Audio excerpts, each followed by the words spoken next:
मोक्षमार्गस्य नेतारं भेत्तारं कर्मभूभृतां ज्ञातारं विश्वतत्त्वानां वन्दे तद्गुणलब्धे। तत्वार्थ सूत्र, छठवां अध्याय, आश्रव के कारण। पिछले सप्ताह जब बात हुई थी तो 15वां सूत्र चल रहा था और 15वें सूत्र में नरकायु का आश्रव कैसे होता है, यानी नरक क्यों, कोई जीव नरक क्यों जाता है। तो एक बार यदि आयु का आश्रव हो जाए तो फिर आयु तो कभी बदलती है नहीं। तो इस सूत्र में नरक आयु का आश्रव कैसे होता है, किस कारण से होता है, वो बताया था। सूत्र नंबर 15, बहुआरंभ परिग्रहत्वं नारकस्य आयुषः। बोलिए।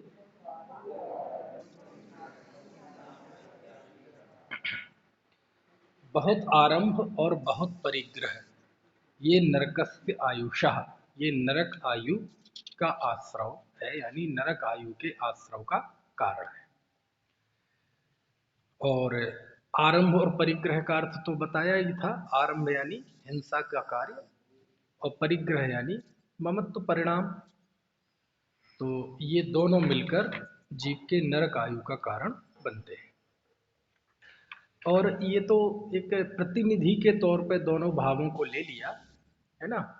यदि और भी इसके हम भेद प्रभेद करना चाहें तो जितने भी तीव्र क्रोध, तीव्र मान, तीव्र माया, तीव्र हिंसा, झूठ, चोरी, कुशील, परिग्रह, स्वयं करना, दूसरे से कराना, उसकी अनुमोदना करना, समरम, समारंभ, आरंभ, तो जितने भी विकार भाव हैं वो सभी तीव्र विकार भाव है ना, तीव्र क्रूरता के भाव और बहुत ज़्यादा परिग्रह जोड़ने का भाव, उसके प्रति आसक्ति, तो वो सब इस सूत्र के अंतर्गत जानना।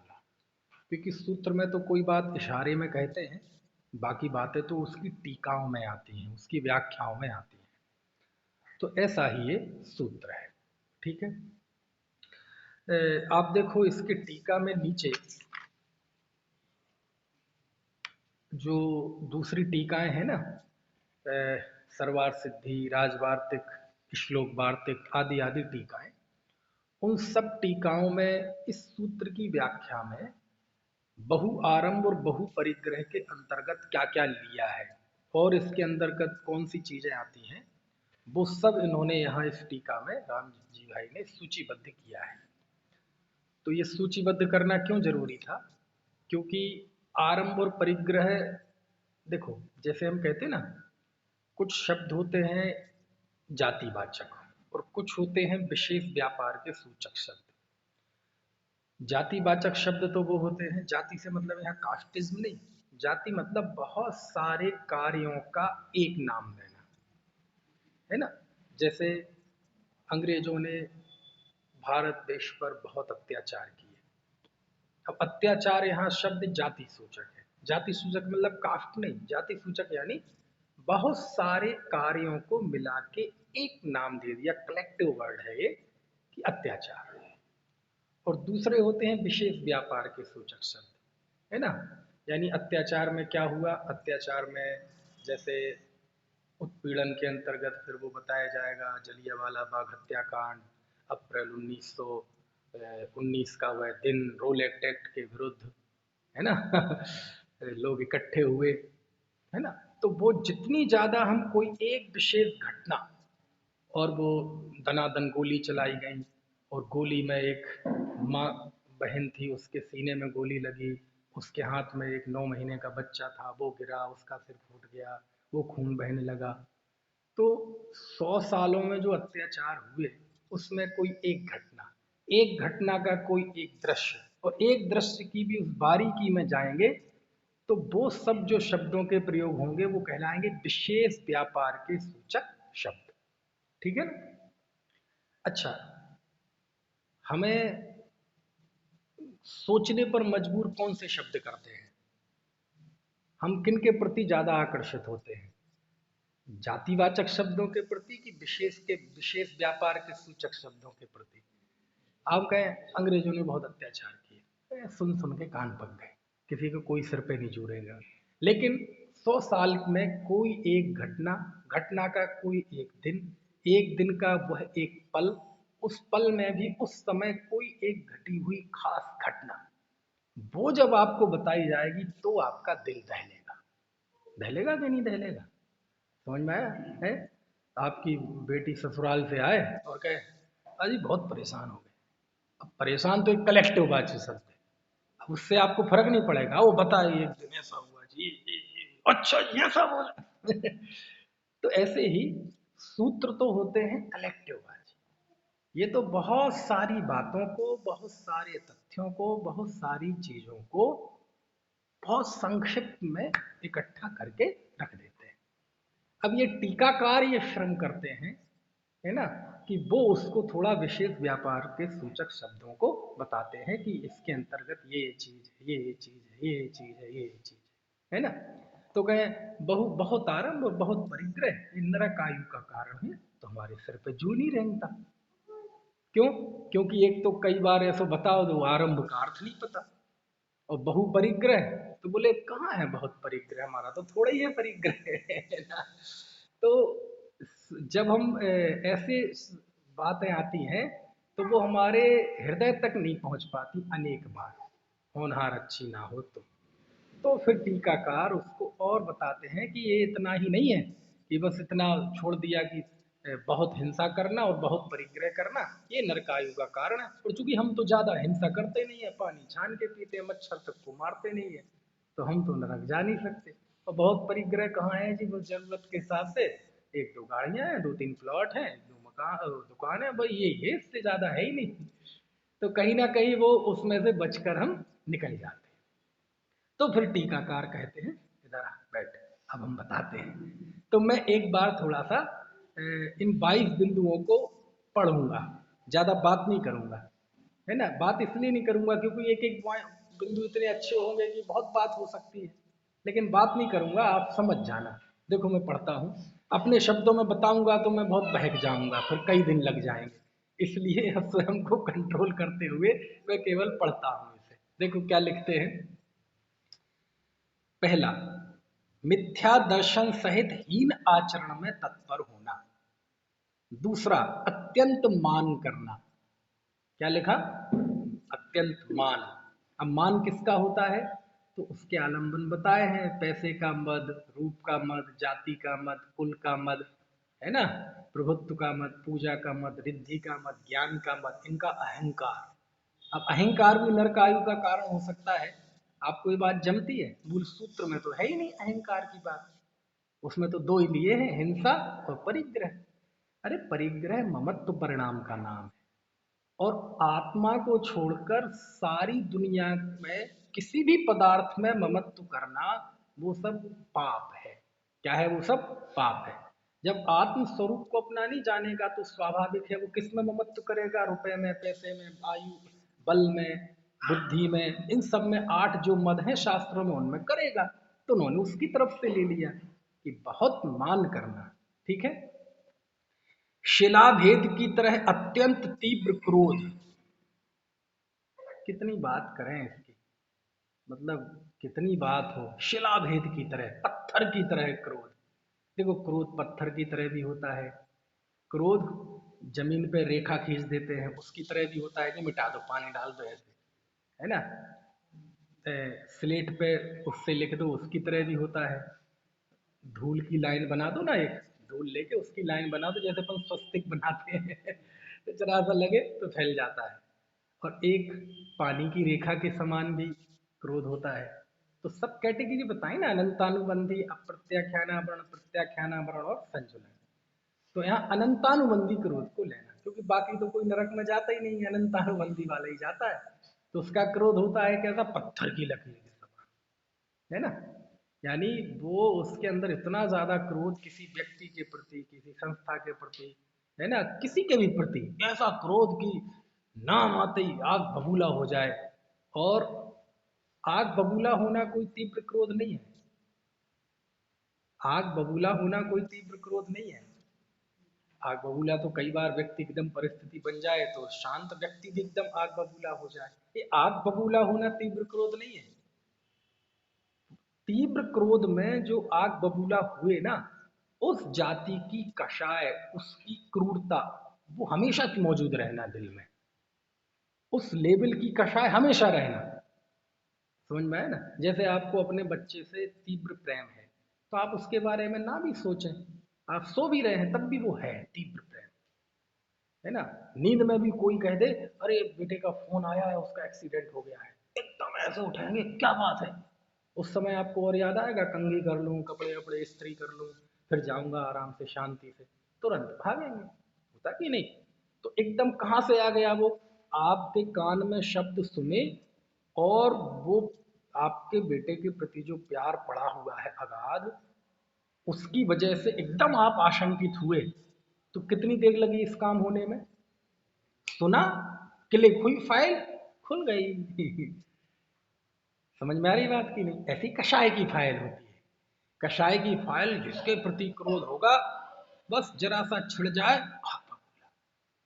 तो ये जो तीव्र क्रोध हमारे अंदर पड़ा रहता है, वो बैर का रूप ले लेता है।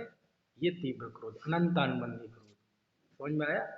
और क्या होता है तीव्र क्रोध? हकीकत में तो अभी और है तीव्र क्रोध। तीव्र क्रोध यानी क्रोध को दूर करने का जो उपाय है उसे ना अपनाना, इसका नाम है तीव्र क्रोध। क्या कहा? क्रोध को दूर करने का जो उपाय है उस उपाय को ना अपनाना, इसका नाम तीव्र क्रोध है। अब क्रोध को दूर करने का उपाय क्या है? अति क्रोध अघनि बुझाय प्राणी, साम्य जल ले सियरा।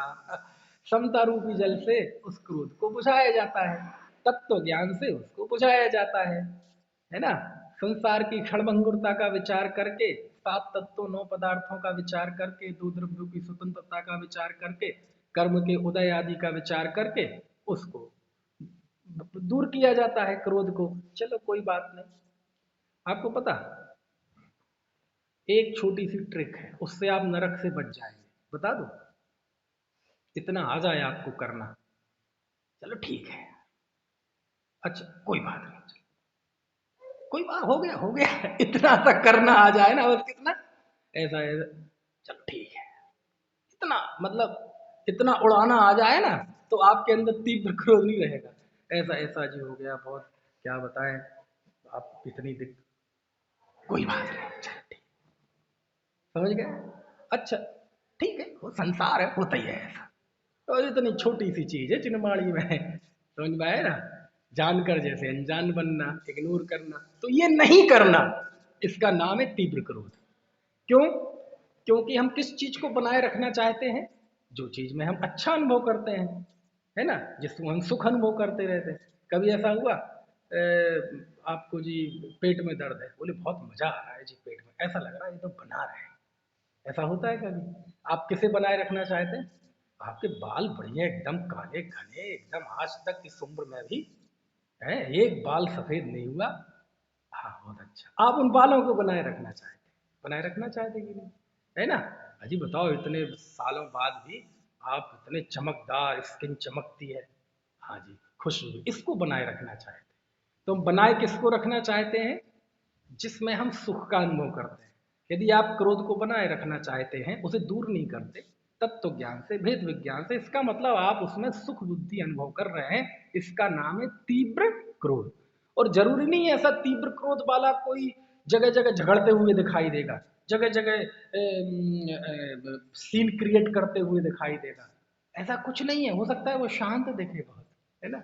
अब मैं व्याख्या नहीं कर रहा है इसकी, बहुत है। अत्यंत तीव्र लोभ का अनुराग रहना, तीव्र लोभ यानी, अब लोभ किसका? रूप का लोभ, रुपए का लोभ, मान का लोभ। समझ में आया ना? कितने ही लोभ हैं तीव्र, मतलब वो लोभी व्यक्ति तो आप जानते हैं कितनी दयनीय स्थिति हो जाती है। साम दाम दंड भेद स्वास्थ्य देव शास्त्र गुरु आत्मा जिनवाणी सबको ताक पर रख के उन चीजों को प्राप्त करना चाहता है। अब जब इतना तीव्र लोभ होगा तो कुदरत कहते भाई तू नरक में जा, तेरी सारी तमन्नाएं वहीं पूरी होंगी। समझ में आया ना? और कोई दूसरा रास्ता नहीं है। देखो, दया रहित परिणामों का होना, दया नहीं होना, दूसरों को दुख देने का विचार रखना। क्या लिखा? दूसरों को दुख देने का विचार रखना। बहुत सारे जीव होते हैं वो स्वयं के दुख से दुखी नहीं होते, दूसरों के सुख को देखकर दुखी होते हैं। और जब दूसरों के सुख को देखकर दुखी होते हैं तो प्रॉब्लम कहाँ है? वहां नहीं है, प्रॉब्लम यहाँ है। अपनी सोच बदलनी पड़ेगी, लेकिन वो अपनी सोच नहीं बदलता। बोले सुखी है क्यों, इसे दुखी करो। समझ में आया ना? इसकी इतनी मान प्रतिष्ठा क्यों है, इसके बारे में झूठी बातें फैलाओ। समझ में आया ना? इसको फायदा किस चीज का है, किन लोगों के साथ रहता है उनको इसके खिलाफ भड़का दो, यानी जैसे तैसे उसे दुखी करो, उसका शारीरिक उत्पीड़न, मानसिक उत्पीड़न, प्रतिष्ठा को चोट करो, जैसे जैसे नकारात्मक रोल अदा कर सकते हैं आप करो।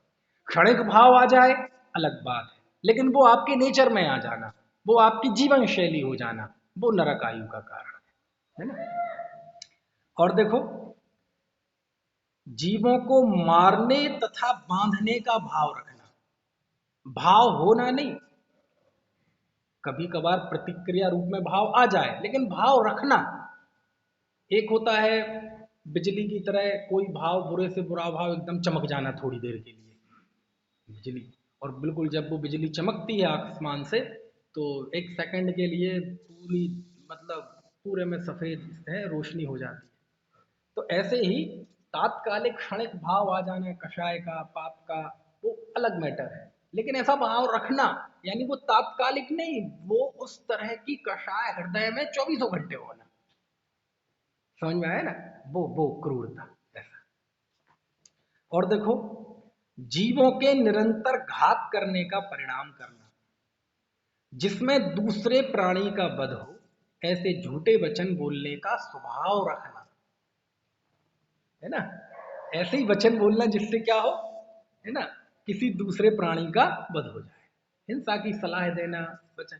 कई लोग अपने, इसलिए तो हमारे यहाँ जो महाव्रत के धारी मुनि होते हैं, सत्य महाव्रत के धारी, वो किसी को किसी का हिंसा का उपदेश नहीं देते कि तुम ये करो, तुम दुकान करो, तुम खेती करो, तुम ये करो, क्यों करो, क्यों करना। समझ में आया ना? और कई ऐसे होते हैं हमारे आप में से, रायचंद, समझ में आए ना, चौबीसों घंटे राय देने तैयार होते ना, रायचंद, राय बहादुर, राय सिंह। आप कभी भी रात के 2 बजे भी पूछ लो, अजी क्या करें जी, बताओ, कुछ धंधा करना चाहते, बताओ जी क्या करें, तो वो कुछ ना कुछ 2-5 धंधे, हिंसात्मक धंधे बता देगा। अजी आजकल वो माहौल नहीं रहा, आजकल धर्म वरम थोड़ा एक तरफ रखो, कुछ करना है, बाल बच्चे पालना है, इनका भविष्य बनाना है, तो यूं करो। समझ में आया ना? तो ऐसा स्वभाव रखना, है ना? दूसरे के धन हरण करने का स्वभाव रखना, हर जगह स्वभाव स्वभाव लिया है, क्यों? क्षणिक तौर पे तो ज्ञानी को भी ऐसे भाव आ जाए, क्रोध, मान का, छल का, क्षणिक तौर पे, लेकिन उसका स्वभाव नहीं होता। वह उस आए हुए भाव को भी तिरस्कार की दृष्टि से देखता है, उस आए हुए भाव को भी इस दृष्टि से देखता है, ये गलत है, ये नहीं आना चाहिए था, आ गया, कोई बात नहीं, इसे मैं रहने नहीं दूंगा। क्यों? उससे ज्यादा ताकत से वह अपना तत्व ज्ञान अपने हृदय में छोड़ देता है, भागो, है ना? दूसरों की स्त्रियों को आलिंगन करने का स्वभाव रखना, मैथुन सेवन से विरक्त ना होना, उसी का विचार करना, वही इसी तरह का। अत्यंत आरंभ में इंद्रियों को लगाए रखना, हिंसात्मक कार्यों में इंद्रियों को लगाए रखना, है ना? वो आपने देखे होंगे ना, वो हंस, हंस नहीं, बगुला, कैसा एक पैर पे खड़ा रहता है तालाब में, नदी में, लोग कहते देखो कितना बढ़िया ध्यान में बैठा है, एक पैर पे, और उसका ध्यान कहाँ होता है? तो मछली है ना? तो ऐसा नहीं है कि ये केवल बगुले के होता हो, सबके होता है। ग्राहक का 24 घंटे ध्यान किसका करता है? ये दुकानदार किसका 24 घंटे ध्यान? ग्राहक का। ग्राहक आता दिखता है तो उसे ऐसा लगता है जैसे देवदूत आ रहा हो। समझ में आया ना? और दुकान की सीढ़ी चढ़ते ही हृदय में ऐसा भाव आता है जैसे ज्ञानी जनों को घर में कोई बीतरागी संत आने पे हर्ष होता है ना, ऐसी अज्ञानी को उसको आने पे हर्ष होता है ना। और जैसे यहाँ कोई मुनिराज की विधि न बने और उपसर्ग आ जाए तो ज्ञानी को ऐसा लगता है अरे जीवन बर्बाद है, एक बीतरागी संत घर पे आए थे और उनका निरंतर आहार नहीं हो पाया। तो इनके दुख की वजह क्या है? अंदर की भक्ति विशुद्धता। वहाँ अज्ञानी को यदि सौदा नहीं पटा और वो चला गया तो ऐसा दिल छल्ली छल्ली ऐसा विचार आता है कि इसे निकाल के गोली मार दो, समझ आए ना। तीव्रता जो होती है ना किसी चीज की, अब मंद कसाई होगा तो वो परिस्थिति उसके साथ भी बन सकती है, थोड़ा गिला शिकवा उसके अंदर भी आ सकता है क्योंकि गृहस्थ लेकिन ये उसका स्वभाव नहीं है ना। स्वभाव तो उसका शांत रहना है ना। काम भोगों की अभिलाषा को सदैव बढ़ाते रहना, काम भोग की अभिलाषा को बढ़ाते रहना यानी उम्र के अनुसार कम ज्यादा तो सबका होता है, लेकिन ये मरते दम भी उसको बनाए रखना चाहिए। आपने देखा होगा जैन समाज में तो थोड़ा कम दिखाई देता है, और होता हो तो वो भी बुरा है। कई ऐसे समाज होते हैं बुढ़ा 60-60 65-65 साल 70-70 साल के बुजुर्ग, और तेल फुले लगाएंगे, समझ में आया ना, काजल लगाएंगे और वो बालों को कलर करेंगे। और अब पहले के समय में तो नहीं होता था, आज होने लगे ये सब ब्यूटी पार्लर खुलने लगे, तो वो क्या कहलाता है वो फेशियल वो फेशियल और वो एक वो क्या डेंटिंग पेंटिंग सी करते ना पूरी, पता नहीं क्या क्या। 70 साल के बुजुर्ग आदमी को भी आकर्षक दिखना है, लोग चाहते हैं मेरे इत्र की लगी हुई खुशबू से आकर्षित हो। तो ये अब सोचो, तो उसके अंदर की पड़ी हुई वासना देखो ना, उसका ग्राफ कैसा होगा, समझ में आया ना, ऐसा है। तो वही काम भोगों की अभिलाषा को सदैव बढ़ाते रहना, शील सदाचार रहित स्वभाव रखना, यानी स्वभाव में ना कोई शील है ना सदाचार है ना। कुछ भी खाना, कैसा भी बोलना, कैसे भी सोना, है ना। कोई अंदर में त्याग की बुद्धि नहीं, कोई अंदर में त्याग का भाव नहीं। सारी दुनिया को मैं भोगूं, सारी दुनिया मेरे अधीन हो, सारी दुनिया को मैं प्राप्त कर लूं, सब मुझसे नीचे रहे, कोई आगे ना बढ़ जाए, समझ में आया ना। मुझे कोई नहीं, मेरे तो सब चलता है जी, ना दिन रात का हम कुछ नहीं रखते, हम तो बीतरागी हैं जी। 24 घंटे में लेटर बॉक्स की तरह 24 घंटे में कभी भी खा लो, जैसे लेटर बॉक्स में कभी भी कुछ डाल दो, मना नहीं करता। तो अपन को तो सब चलता है जी, समझ में आया ना। क्योंकि शादी में जाते हो, होटल में वेज नॉन वेज, अजी छोड़ो जी, समझ में आया ना। अजी वो उनकी टेंशन है, हमने तो वेज खाया था जी, वो होटल तो नॉन वेज थी जी। अरे भैया तुम्हें पता ही नहीं जैनियों का नॉन वेज क्या होता है। वो नॉन वेज तो दुनिया मानती है, जैनियों का नॉन वेज भी दुनिया जिसे वेज मानती है वो भी ना। अपन तो भीतर आ गए हैं जी, ज्यादा टेंशन नहीं लेता जी, है ना। तो शील सदाचार रहित स्वभाव रखना। और देखो, अभक्ष भक्षण को ग्रहण करने अथवा कराने का भाव रखना, अधिक काल तक बैर बांधे रखना। अरे ये सबसे खतरनाक ही है, बहुत खतरनाक, बहुत खतरनाक। क्यों? बैर मतलब क्रोध का अचार या मुरब्बा। वही बात है, हम कौन सी चीज को रखना चाहते हैं जिसे अच्छा मानते हैं। तो हमने बैर रखा, इसका मतलब आपने क्रोध को अच्छा माना, उसे बनाए रखना चाहा है। अब ये ऐसा ही पागलपन है कि किसी को बता दें कि आपके कैंसर हुआ है ना, आपके पेट में कैंसर हुआ है, अच्छा जी तो इलाज करा लो, नहीं जी क्या जरूरत है। मतलब उसे बना, ऐसा कोई होता है बनाए रखना चाहता है, लेकिन ये ऐसा बावला है क्रोध को बनाए रखना चाहता है। अरे ठीक है, छोड़ कोई बात नहीं, ऐसा कह के वो हटा भी सकता है, लेकिन नहीं, जीवन भर के लिए मूछ मुड़ जाएगी, लेकिन है ना, मूछ मुड़वा दूंगा यदि मेरी बात में फर्क आ गया तो। डायलॉग समझते, मुझसे ज्यादा आप जानते हैं डायलॉग डिलीवरी अहंकारियों के। महाक्रूर स्वभाव रखना, बहुत क्रूरता का स्वभाव, माने उसे कितना ही बताया जाए इस काम में हिंसा है, उसके सिर पे जूं नहीं रेंगता। बिना विचारे रोने कूटने का स्वभाव रखना,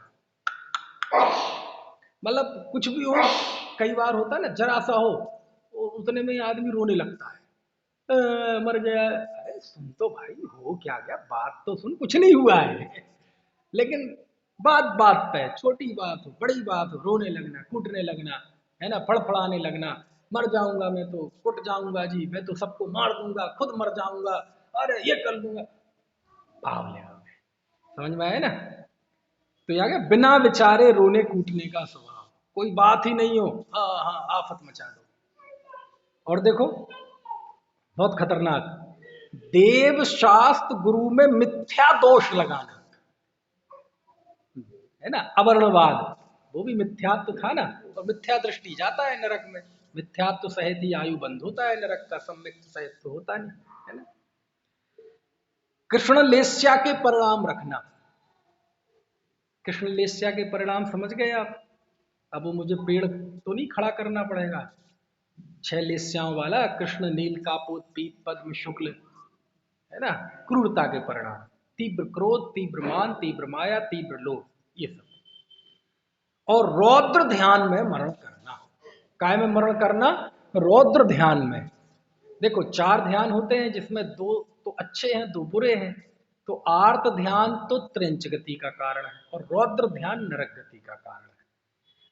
ये रौद्र ध्यान क्या होता है?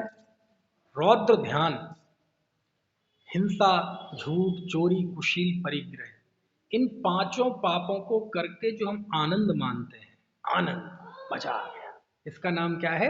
रौद्र ध्यान। समझ में आया ना? आज तो मेरे सामने आया था, ए, मैंने खरी खरी सुनाई उसे, बात सुन, आज तो मैंने इतनी सुनाई, वो आज रात में सो नहीं पाएगा, और ये खुश है। उसे सुना के ये खुश है, इसका नाम क्या है? रौद्र ध्यान। यानी हिंसा करके आनंद मानना, हिंसा करके क्या मानना? आनंद मानना। समझ में आया ना? खूब घर की सफाई की, खूब अच्छी डिटॉल से, और वो क्या कहलाती है, फिनाइल से, और खूब बिना देखे बेचारे जीवों को मारा, आज तो जी मजा आ गया जी, आज तो घर चमक रहा बढ़िया, इसका नाम क्या है? रौद्र ध्यान। हिंसा करके आनंद मानना। समझ में आया ना? तो क्या करें जी? सफाई ना करें? सफाई करो, कोई बात नहीं है, विवेक से करो, लेकिन ये कोई ऐसी चीज नहीं है कि उत्सव मनाने लायक, आनंद मनाने लायक, नाचने गाने लायक, उछल कूद करने लायक, ऐसी चीज नहीं है। तो ऐसे रौद्र ध्यान में जब कोई मरण करता है हिंसा करके या झूठ बोल के, अजी जो भी है, मृत्यु के अंतिम समय भी, लेकिन मैंने जैसे भी जो छल से, बल से, कैसे भी करके इतना पैसा जोड़ रखा है, इतना पैसा कमाया है, 7 पीढ़ी आनंद से खाएगी। तो देखो पाप किया, ये गलती। दूसरा, वो पाप करके आनंद मान रहा है, मजा आ गया।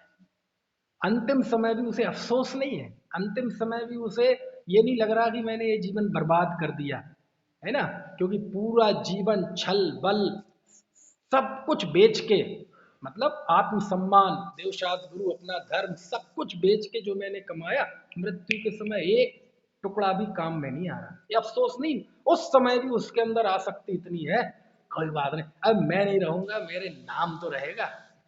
समझ में आया? ऐसा जो भी, ऐसा पूरी जिंदगी खूब सम्मान से जी। आज देखो ये हॉस्पिटल में मैं लेटा हूँ, बीमार पड़ा हूँ, कितने लोग देखने आ रहे हैं, मतलब मान में आनंदित हो रहा है, मान में आनंदित हो रहा है।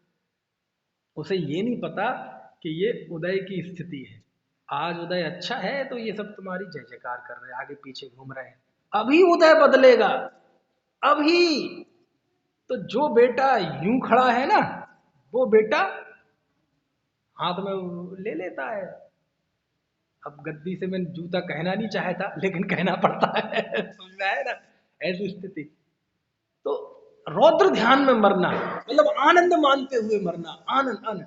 अब जब तुम हिंसा में आनंद मानते हुए श्वास छोड़ोगे, तो हम तुमसे कैसे उम्मीद रखें कि तत्व ज्ञान के संस्कार होंगे, वैराग होगा, समता होगा, होगी, अनासक्ति होगी? उम्मीद ही नहीं रख सकते, क्योंकि वो पाप में ही आनंद मान रहा है।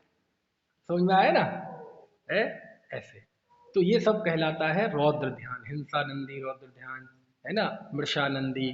5 भेद कहे ना, 5 पापों में आनंद मानना। तो ये 5 प्रकार के अलग अलग वो नाम है, हिंसानंदी, मृषानंदी, चौर्यानंदी, परिग्रहानंदी, और हाँ, तो ये समझ गए आप? तो रौद्र ध्यान नहीं, रौद्र ध्यान तो ज्ञानी के भी हो सकता है कदाचित, 5वें गुण स्थान तक, समझ में आए ना।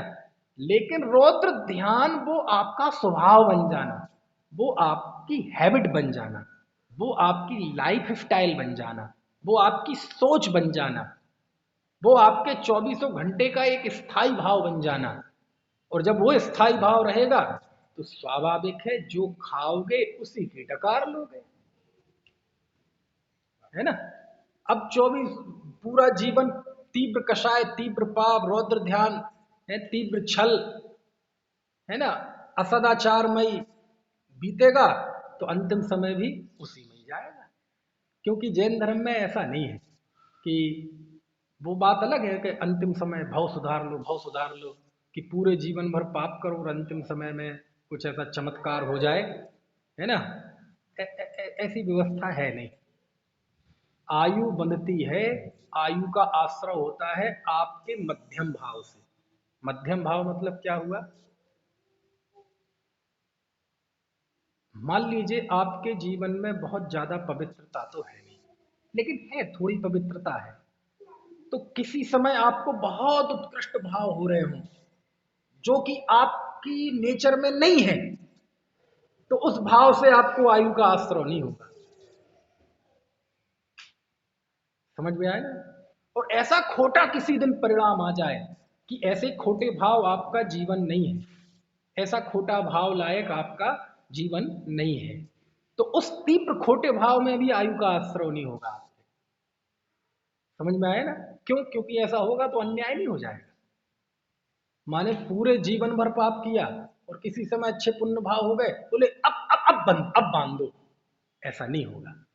आपके पूरे जीवन की कषाय का जो एक गणित की भाषा में कह लें तो एवरेज समझ रहा है ना, जो आपकी कषाय का एक सामान्य ग्राफ होगा, उसके अनुसार आयु का आश्रय, आयु का बंध होगा।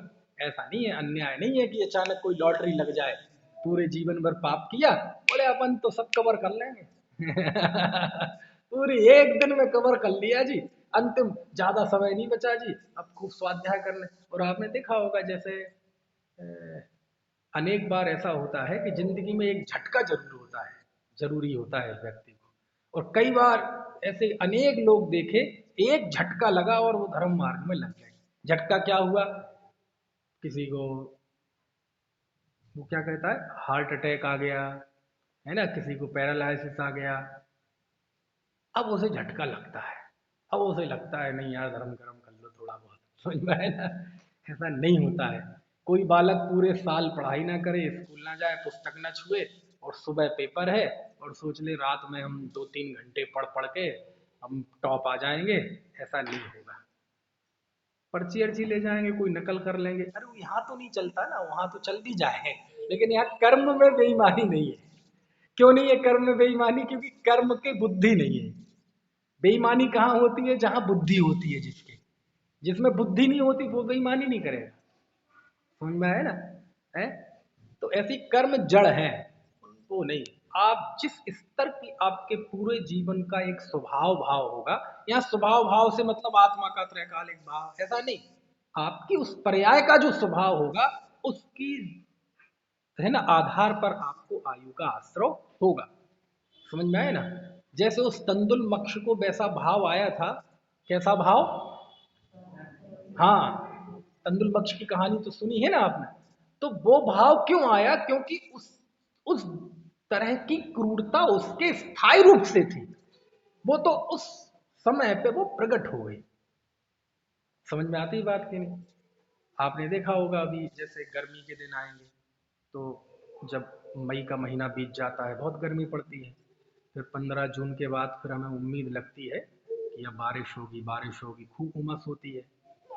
और जब पहली फुहार पड़ती है जमीन पे, तो जमीन से खुशबू आती है। खुशबू आती है कि नहीं? सौंधी सौंधी खुशबू, है ना, बड़ी कमाल मानी गई है वो खुशबू। तो वो खुशबू कहाँ से आई? वो मिट्टी में से आई ना। पहले कहाँ गई थी? नहीं, वो है उसमें। हालांकि वो दृष्टांत खुशबू का है, लेकिन जो सिद्धांत में बता रहा हूँ वो बदबू टाइप का है है ना। ऐसे ही वो तंदुल मक्ष के जो भाव आया था वो कोई टपक नहीं पड़ा था अचानक, उस तरह की क्रूरता उसके अंदर थी, वो ही प्रकट हुई है, इसलिए नरकायु बंधी 7वीं नरक की आई। समझ में आ रही है बात की नहीं? ऐसा होता है ना?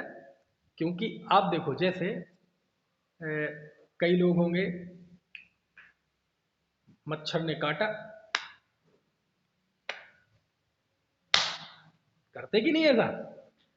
अब मान लीजिए मच्छर को मारने की क्रूरता आपके हृदय में है, अब किसी समय नहीं है मच्छर, उदाहरण समझना आप मेरा, किसी समय मच्छर नहीं है, तो अब तो आप बहुत शांत हैं, अब तो बहुत दयालु हैं, एक भी मच्छर नहीं है। जैसे अभी पिछले दिनों ठंड में मच्छर नहीं थे, अब आने का मौसम आ गया है, तो उतने दिनों में तो आपको मच्छर के मारने का पाप नहीं लगा होगा, या उस संबंधी मच्छरों की प्रति वो वाली क्रूरता तो आपका अंदर रही नहीं होगी, क्योंकि किसी को मारे ही नहीं, मच्छर के बारे में विचार ही नहीं किया। क्यों? थी कि नहीं? तो हो गई ना बात सिद्ध कि मच्छर सामने दिखा और आपने मार दिया, तो ये जो मार दिया है ये आपके अंदर की क्रूरता उस समय बाहर में व्यक्त हो गई। समझ में आया? लेकिन जब नहीं मारते तब भी वैसी क्रूरता आपके अंदर थी कि नहीं थी? और यदि वो आपके अंदर में है तो आप, कई लोग सोने में भी सो रहे सोने में, तो सोने में क्यों करते हैं? उस समय तो आप सोच नहीं रहे, विचार नहीं रहे, क्यों? क्योंकि उस जाति की क्रूरता आपके अंदर है, और जब वो है तो समय पाते वो किसी न किसी रूप में व्यक्त हो जाएगी, और कई बार नहीं भी हो और मृत्यु समीप आ जाए, लेकिन उस तरह की क्रूरता के साथ मरेंगे तो वैसा ही कर्म का आश्रय होगा। जरूरी नहीं है वो उस तरह की कषाय आपके अभिव्यक्त होने का मौका मिले, कई बार हो भी जाती है और कई बार नहीं भी होती है, कई बार व्यक्ति किस्मत आता ही है ना, अंदर में कुड़ता कुड़ता ही मर जाता है। ऐसे ही क्रोध का है, ऐसे ही मान का है, ऐसे ही मायाचारी का है, ऐसे ही लोभ का है। समझ में आए ना? किसी के अंदर बहुत अहंकार हो लेकिन कभी व्यक्त ना, मौका ना आए, क्यों? अहंकार व्यक्त होने के लिए मंच चाहिए, माइक चाहिए, ये सब चीजें चाहिए, अब वो ना मिले तो पीछे बेचारा चप्पलों में बैठा है, लेकिन अंदर में अहंकार का इतना है जैसे बिल्कुल तीनों लोगों का अहंकार अंदर ही हो, और बाहर से सरल दिखता है, सबको अच्छा, बहुत सरल आदमी, बहुत सरल, बिल्कुल अहंकार, और अंदर में ऐसा मजबूत अहंकार, और पता चले व्यक्त नहीं हो पाए और जीवन नष्ट हो जाए, अपन तो कहेंगे स्वर्गवासी कहेंगे कि नहीं?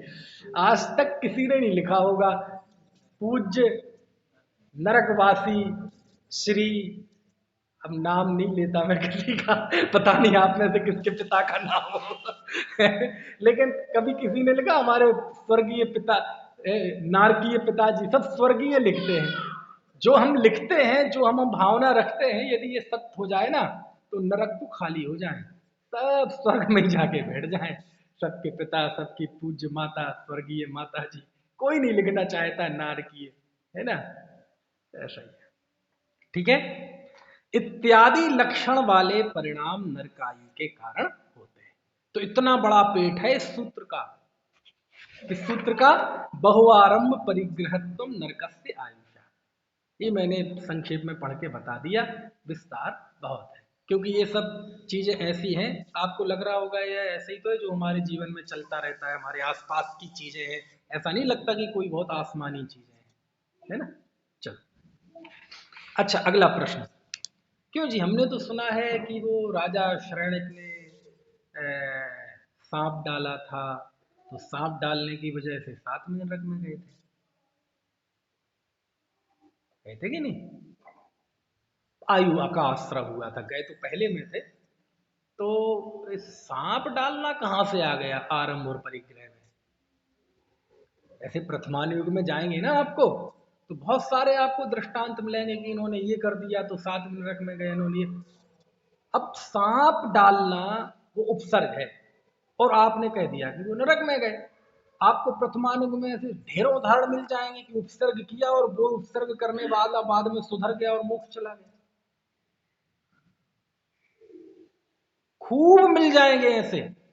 उपसर्ग करके नरक जाने वाले दृष्टांत कम मिलेंगे और उपसर्ग करने के बाद मोक्ष जाने वाले दृष्टांत ज्यादा मिलेंगे।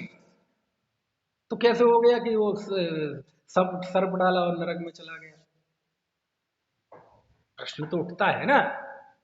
टोडरमल जी ने लिखी है सब बातें, आप पढ़ो मोक्ष मार्ग प्रकाशक का 9वां 8वां अध्याय, सारी अनुयोगों की शैली लिखी है। तो कहते देखो, चरणान योग में तो किसी चरणान योग या प्रथमान योग में कोई पाप कार्य की हेयता बतलाने के लिए, किसी अच्छे कार्य की महिमा बतलाने के लिए इस तरह के प्रयोग होते हैं। सो ऐसे कोई उपसर्ग करने से तो सातवें में नरक में जाता नहीं है। लेकिन उपसर्ग करने के लिए जो कषाय चाहिए, कषाय, वो कषाय श्रेणी के अंदर तात्कालिक नहीं थी, वो स्थायी रूप से हृदय में थी। यदि वो सर्प को नहीं डालते तो भी 7 महीने नरक की आयु बांधते। क्यों? क्योंकि उस जाति की कषाय वो 24 ही घंटे थी। समझ में आ रही थी बात की नहीं? और वो यहाँ सवाल ही है, देवशाद गुरु का वर्णवाद, तीव्र क्रोध रखना, तीव्र बैर रखना।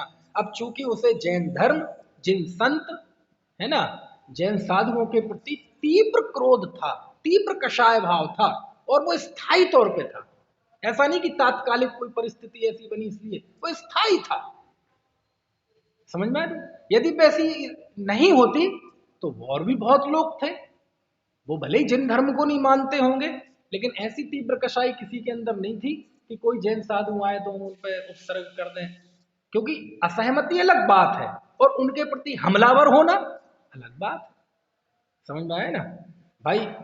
हम मान लीजिए जैन धर्म को नहीं मानते, उदाहरण के लिए, एक दूसरा है वो जैन धर्म को नहीं मानता, हम कहेंगे चलो नहीं मानते कोई बात नहीं, सबकी अपनी अपनी मान्यता है, इन्हें हम नहीं मानते, लोग तो मानते हैं।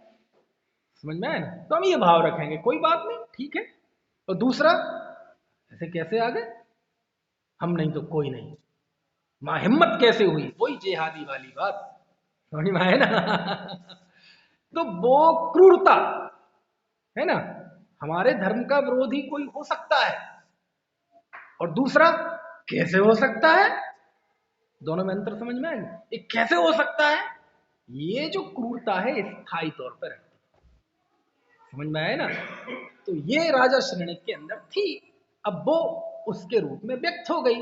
ना ही हुई इतनी घटना तो वो 7 में नरक किया, क्योंकि ऐसा नहीं होता कि किसी एक समय के तीव्र भाव से ऐसा हो जाए। यदि कोई मरते समय रौद्र ध्यान कर रहा है तो ये पूरे जीवन की अन्याय, अनीति, क्रूरता, पाप, असंयम, इन सब का फल है वो। ऐसा नहीं था कि पूरे जीवन तो शांत परिणामों में निकला और अंतिम समय में रौद्र ध्यान हो गया, ऐसा नहीं होता है।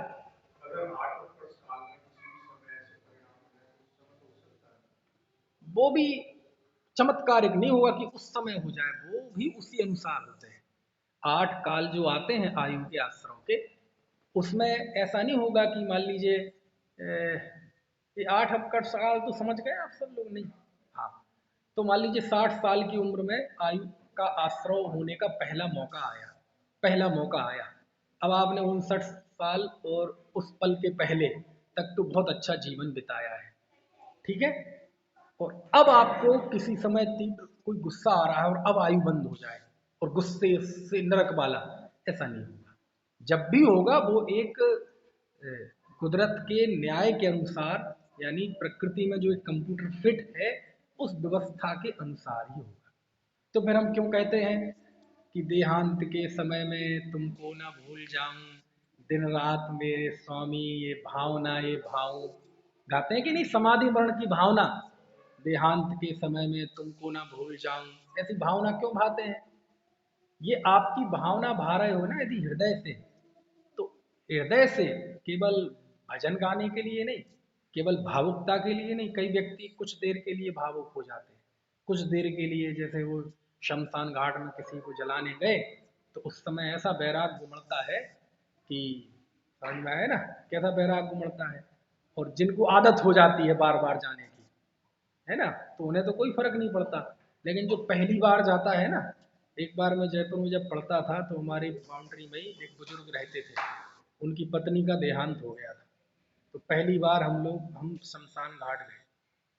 तो उस शमशान घाट में ऐसा लग रहा था, ऐसा लग रहा था कि बस बिल्कुल अब तो कपड़े छूटने ही वाले हैं। समझ में आया ना, दीक्षा होने ही वाली है। धीरे धीरे जब बहुत सारी गए तो हृदय कठोर हो गया। समझ में आया ना। अब तो किसी के मतलब उसमें भी जाओ तो बैठ के चुटकुला सुनाने का मन करता है। समझे?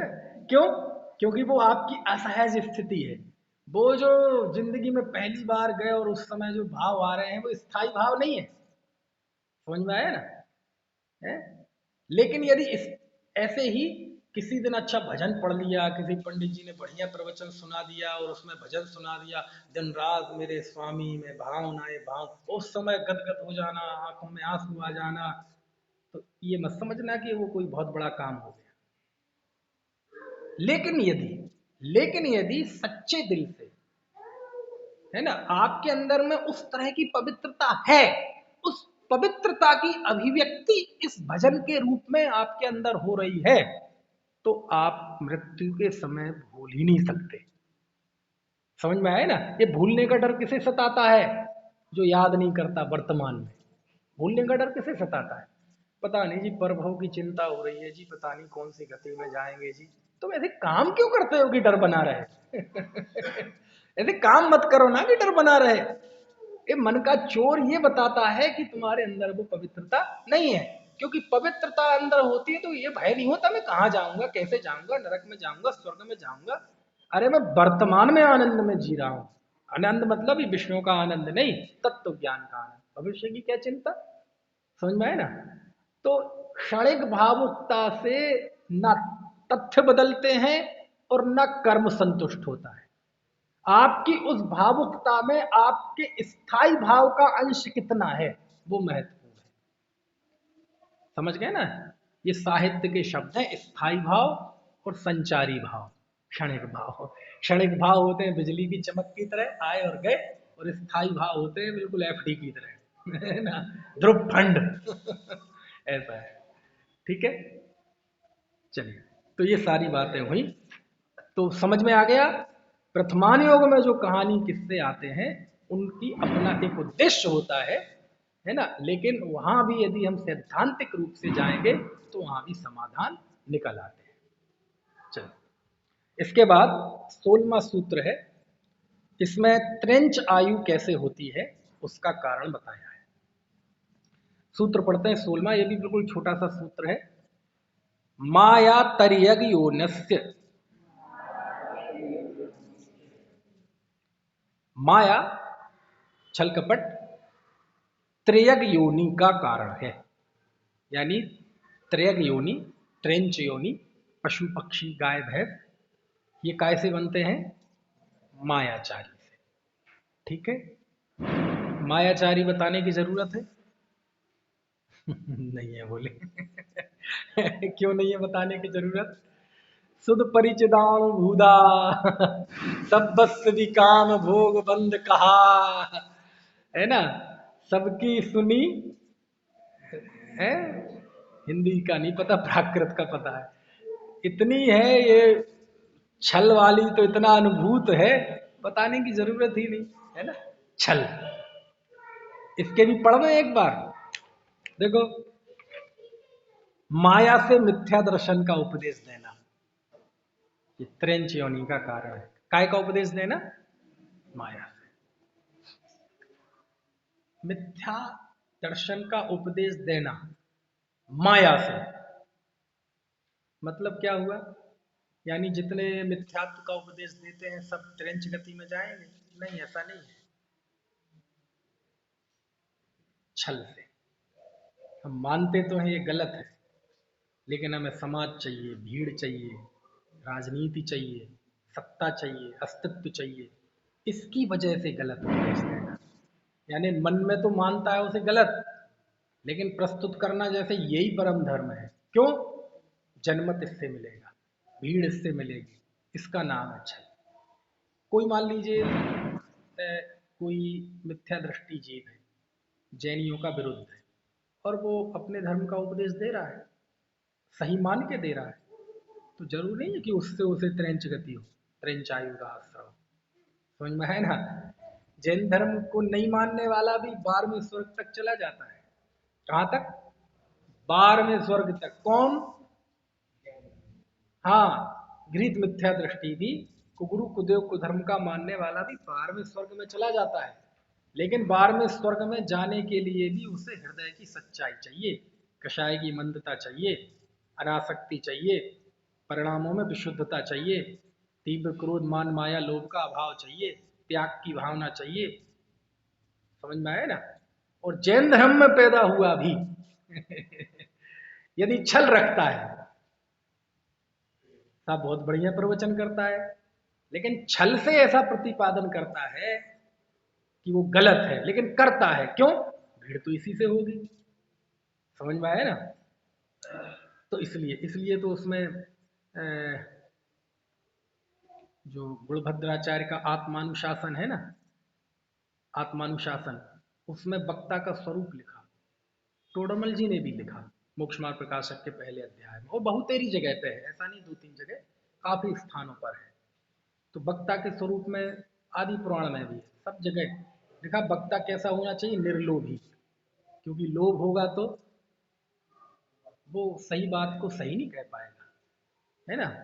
लोभ होगा तो, अब सभा में तो राजा भी हो सकता है, कोई मंत्री भी हो सकता है, सेठिया भी हो सकते हैं, पैसे वाले सब लोग हो सकते हैं, प्रभुत्व वाले भी हो सकते हैं।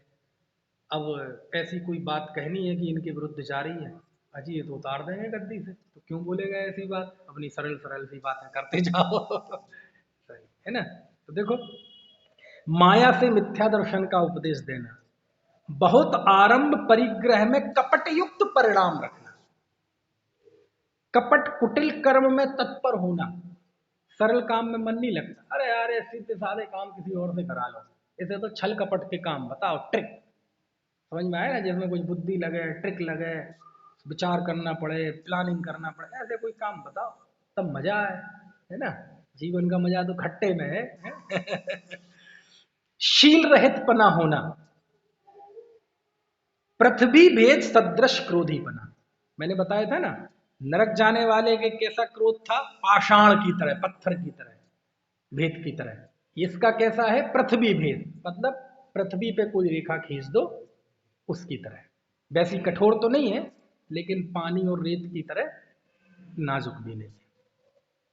शब्द से, चेष्टा से तीव्र मायाचार प्रकट करना, शब्दों से तो करते ही हैं, कई लोगों की बात करने की शैली ही ऐसी होती है, उनके चेहरे से ही छल टपकता है। बात करते करते ऐसा ऐसा ऐसा कर लेना, तो ऐसा देखेंगे, ऊपर नीचे देखेंगे, तो देखने से पता चल जाता है कि इसके मन में कुछ और चल रहा है। आंखें नहीं मिलाएगा, आंखें नहीं मिलाएगा तो कई लोग बातें करते करते आंखें मटकाते, तो पता चला छलिया आदमी। समझ में आया ना? ऐसा नहीं होगा तो बात करते करते इससे बात कर रहा है, बगल में हाथ कोई है उसका हाथ दबा देगा, है ना? छलिए छलिया आदमी, कुछ नहीं, हाथ नहीं दबाएगा तो हाँ हाँ हाँ ऐसे कर देगा, मतलब उंगली कर देगा, हाँ भाई तू भी बोल अब कुछ। सारे छल बल है, वाणी से प्रकट और क्रिया से प्रकट। फेस रीडिंग होती है तो जो आधुनिक वैज्ञानिक और ये सब बताते हैं कि फेस के द्वारा आप कैसे पता चल सकते हैं कि ये बात छल से बोल रहा है या पवित्रता से बोल रहा है। अरे आंसुओं तक का गणित है, 3 तरह के आंसू आते हैं, एक यहाँ बिल्कुल अंदर से, ये नाक का छोर जहां है ना, यहाँ से, एक यहाँ से बाहर की कोरों से, एक बीच से। 3 जगह से आते ना, अंदर से, यहाँ से और बीच से, 3 जगह से आते ना। डॉक्टर ये भी बता देगा कि कहाँ से आ रहे हैं तो इसका साइन क्या है कौन से आंसू असली है और कौन से आंसू घड़ियाली है, कौन से आंसू छल के है। हाँ, ये भी बता। अब ये मैं नहीं कह रहा कि मैं बता सकता हूं, क्योंकि कई बार नहीं तो हमारे पीछे पड़ जाओ, क्योंकि वो कैसा कह रहा था लेकिन मैं भी बता सकता हूं थोड़ा बहुत आपसे कोई बात कर रहा है तो वो सामने देख के कर रहा है, बाएं देख के कर रहा है, कि दाएं देख के कर रहा है, कि नीचे देख के कर रहा है, कि ऊपर देख के कर रहा है, ये हर चीज का साइन है। आपसे आंख मिलाकर बात कर रहा है, अलग है। लेफ्ट तरफ देख, बाएं तरफ देख के बात कर रहा है, अलग है। दाएं तरफ देख के बात कर रहा है, अलग साइन है। नीचे देख के बात कर रहा है, अलग साइन है। ऊपर देख के बात कर रहा है, अलग साइन है। और आंखें बंद करके कर रहा है, अलग साइन।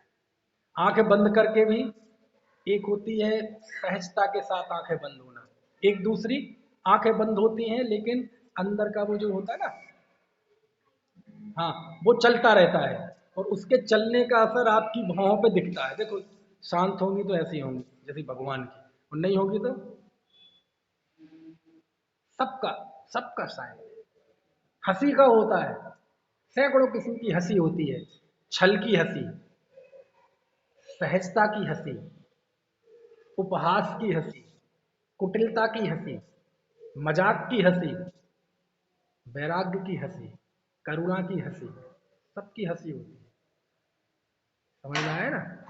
साहित्य में ही 6 प्रकार की हंसी कही। साहित्य में ही 6 प्रकार की हंसी कही। हसित, अवहसित, अपरिहसित, असित, स्मित, 6 प्रकार की है। हंसता रावण भी है और हंसते राम भी है। हंसता दुर्योधन भी है, हंसते युधिष्ठिर भी है। हंसता कमठ भी है और मुस्कुराहट कदाचित पार्श्वनाथ के चेहरे पे भी आ सकती है ना? ज्ञानी भी हंसता है, अज्ञानी भी हंसता है। ज्ञानी की हंसी में अलग तरह की होती है ना? तो समझ गए ना आप? इतने इतने विषय हैं, किस पे छेड़ दो तो वो सब प्रकट हो जाता है। जो ये सोचता है, मालूम, मेरा एक फॉर्म, जो ये सोचता है कि मैंने दुनिया को मूर्ख बना दिया, उससे बड़ा मूर्ख दुनिया में नहीं है। आपको लगता है कि आपने मूर्ख बना दिया और हमारा छल प्रकट नहीं हुआ, अभी तुम्हारा पुण्य का उदय है कि दुनिया अभी उस पर रिएक्ट नहीं कर रही, पता तो है। अभी उदय अच्छा चल रहा है कि तुम्हारा छल भी, तुम्हारी खोटा सिक्का भी सोने की अशर्फी जैसा चल रहा है। इसलिए नहीं चल रहा कि तुम में कुछ क्वालिटी है तुम्हारे प्रस्तुतिकरण में, इसलिए कि तुम्हारा अभी टाइम अच्छा चल रहा है। समझ में आया ना? और आदमी को भ्रम हो जाता है कि अपना बहुत कलाकार आदमी। कलाकार तू नहीं है, तेरा पुण्य है। और जब वो क्षीण होगा ना, अच्छे अच्छे रेंगते देखे। ठीक है, समय हो गया है, कल इसके आगे बात करेंगे, मनुष्य आयु के कारण, है ना, और बाकी बात। चलिए।